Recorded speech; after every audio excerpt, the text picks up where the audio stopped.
Hi, I'm Dale Allen, and I'm very pleased to be sitting with the author of They Call Me Ishmael, D Kuhns.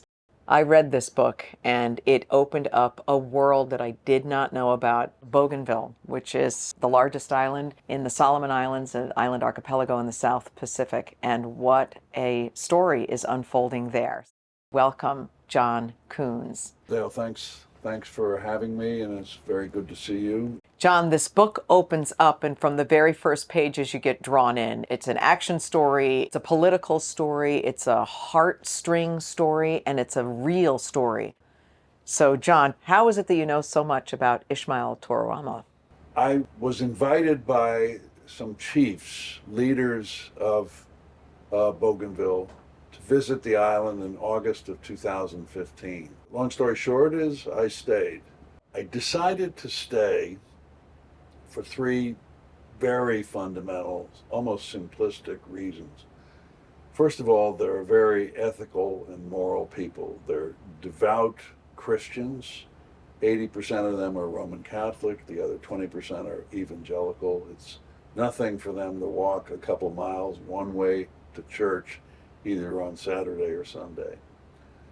Number two, they are sitting on enormous resources, principally precious minerals in their land, as exemplified by the Panguna mine that operated there in Bougainville from 72 to 89, and when it did so, was one of the largest copper and gold mines in the world. They also have incredible fisheries, skipjack tuna, etc. And the third reason is they asked me to stay and help them. They said, look, if you're going to be a normal foreigner, you're going to come here and visit, turn around and go home. That won't help us. We need people with knowledge of finance and technology and so forth, but we need you to stay here and live with us and help us grow. And it was enough of an opportunity that I decided to do so. And of course, there was a story there as well. Yes, quite a story. So, just to gain an understanding, the Panguna mine, rich with copper and gold, to the tune of 100 billion, and there's probably other mines there. But then the story also unfolds as you learned. The Autonomous Region of Bougainville is at a very important point right now where they're really bidding for their independence. That's correct. Bougainville is an island archipelago, as you mentioned. It's currently part of the nation of Papua New Guinea. It was also, before that, before 1975, when Papua New Guinea became an independent state, it was part of the territory of Papua New Guinea, a territory of Australia.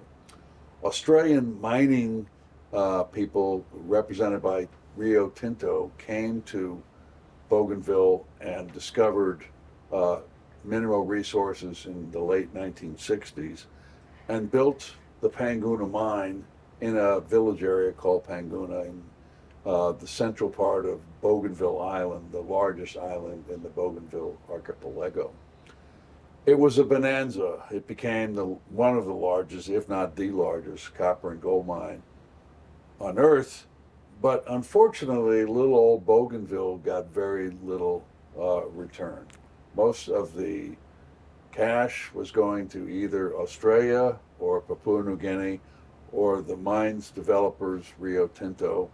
A pittance was going to Bougainville. And on the other hand, Bougainville was visited by all of the social and environmental pressures embodied by any large open pit mine. That created a conflict which evolved into the crisis, a full-scale civil war.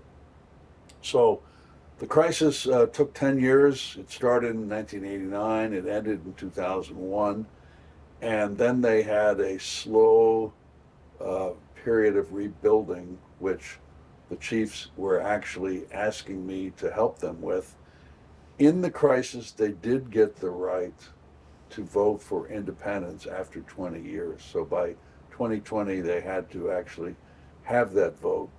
And that's what led to them asking me for help because they were worried that they wanted to become independent, but how were they going to pay for it?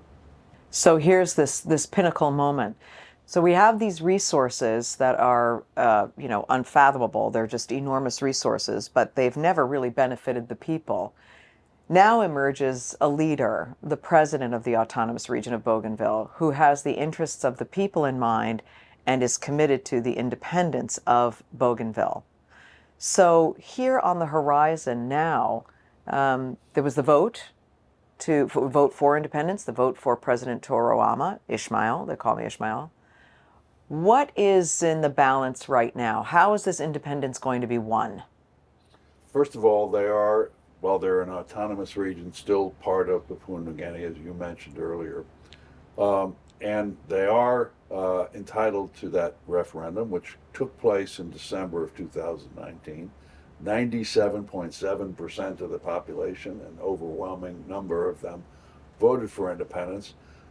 But they have to negotiate that independence with the parent country, Papua New Guinea, and the ultimate decision of the to give them independence is held by the Parliament of Papua New Guinea.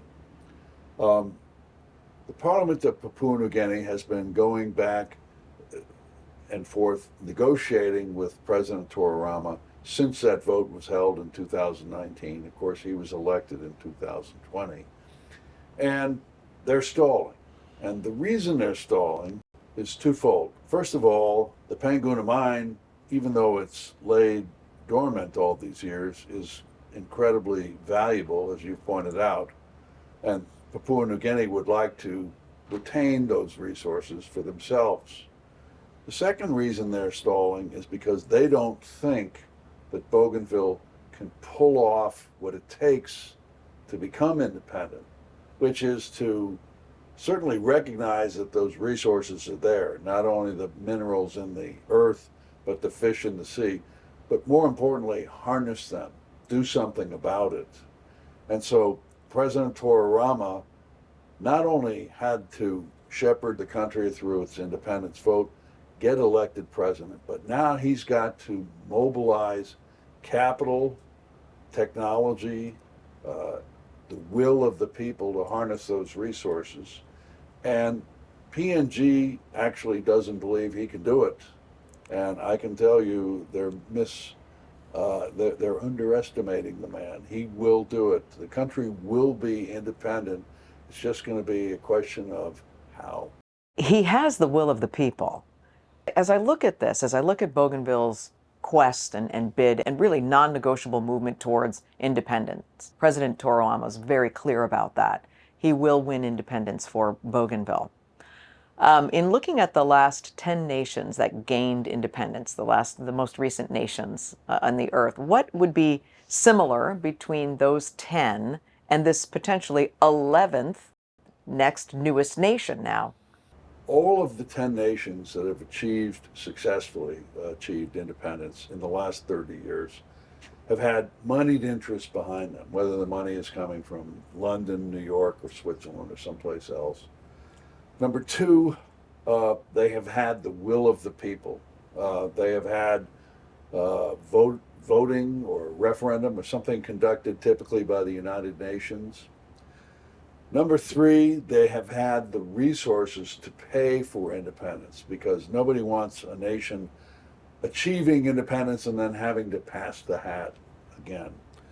Lastly, all of those countries have had the support of the United States of America. So historically, at least recently, that would be what Bougainville would need. They have the will of the people. They have the resources. They need the support of the United States. And why shouldn't they get it? Because Bougainville and the United States have had a close relationship since World War II. There are other parties interested in Bougainville because of its copper and gold, strategic location, deep harbors. So can you tell me why the United States should be paying very close attention to this country, which it has been friendly to for so many decades, and why now it's important to support this move to independence? Sure, and it's all come into sharp focus, Dale, in the last couple of years because right across the water from Bougainville lies the country of the Solomon Islands, which has seen significant changes in its situation. So, yes, there are other countries focused on $100 billion of copper and gold. Who wouldn't be? And right at the top of that list is the People's Republic of China, and more importantly, the Chinese Communist Party, which is the big 100 million group of mafioso that runs the country. They covet the copper in the Panguna mine as well as the gold, but if they're going to continue to be the leader that they want to be of electric vehicles and so forth, they've got to have massive copper deposits to back that up. And there's Bougainville right in the third island chain. So China not only covets that copper, but it wants to surround itself in various Pacific islands from the first chain, which is Taiwan, etc., out to the second chain, which is Greater Papua New Guinea, to the third island chain, which is the Solomon Islands. They want to grab places which not only have resources, like Bougainville does, copper, gold, and fish, but also is strategically located. So in the election where Ishmael was standing with 24 other candidates, 3 of them were backed by the Chinese Communist Party. And those people aren't going away, and neither is the Chinese. So Bougainville is right on the front line of what we call in the Western Pacific China creep. And it's going to stay in that area of focus for probably a couple of decades. So at this moment, President Ishmael Toroama, dedicated to independence, is looking to the United States to support their quest toward independence. They have the 3 ingredients that the last 10 new nations had, and the time is now for support. That is correct. President Toroama, in his discussions or negotiations, however you want to classify it, with Prime Minister James Marape of Papua New Guinea, has said, I want to be independent in 5 years from his initiation of the discussions, which was September of 2020. So that would be the fall of 2025. Mr. Marape has countered, well, maybe if we let you go independent, it would be a little later, maybe 27. And President Toroama has said, well, if you'll give me some concessions, I'll consider 27, but otherwise I'm sticking to 25, and we will be independent. That's his time frame, which means, as you pointed out, the time is now. So what he really needs to do right now is not only get the people to vote for independence, but get the owners of the Panguna mine, there are 200 clans, to agree to reconstruct the mine. And he has done that, which is a massive feat, okay? I mean, only a man with Mr. Toroama's respect in Bougainville could accomplish that. Then he needs to get a significant mining company to come in there and agree to rebuild the mine. The Bougainvillians have asked me to help them do that, and of course I'm very happy to do so because it's something that all of us in Bougainville need. As you pointed out, your commitment is there. You have lived there the majority of each year since 2015. They asked you to stay, and you did stay. I have to say, too, that in understanding why the people so deeply respect Ishmael, it really comes through in your novel. This really takes you into the history of the island, how Ishmael emerged from all that was going on in Bougainville, how he fought for the people of Bougainville. He's a hero in so many ways, and now he's taking this quest toward independence, the care of his people, the heart of his people. He's coming to the United States to say, it's time. We're like the last 10 nations. Please, it's time to back us and move forward and get this independence. And it's time for the United States, from what I can tell, John, to pay attention to this small island that has massive importance in our world right now. Well, Ishmael is a very courageous man, Bougainvilleans are courageous people. It was a gift to be able to be presented with such a wonderful topic to write about. And I am very sure they're ultimately going to achieve their goal. It won't be easy, but they believe in it, and that's generally what it takes. It's great. John, thank you so very much. You're welcome. Thank you, Dale. Thank you.